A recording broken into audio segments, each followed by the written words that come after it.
Hello කොහොමද?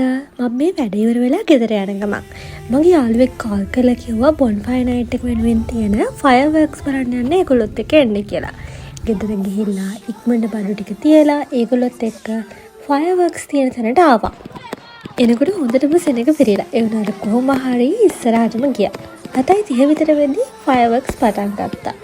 විනාඩි 20ක් විතර යනකම් ලස්සන ෆයර්වර්ක්ස් ගොඩක් ඒගොල්ලෝ අපිට පෙන්නුවා.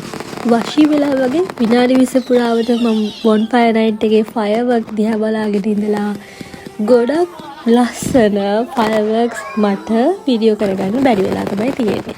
කොහොම වුණත් අතරින් පතර මේ ගත්ත වීඩියෝස් වලින් ඔයගලන්ට තේරෙනවා ඇති මේ අවුරුද්දේ මගේ බොන්ෆයර් නයිට් එක කොච්චර ලස්සනට තිබ්බද කියලා. ඉතින් මේ වගේ අපූර්ව මතකයක් එක්ක මේ වීඩියෝ එක මම ඉවර කරනවා.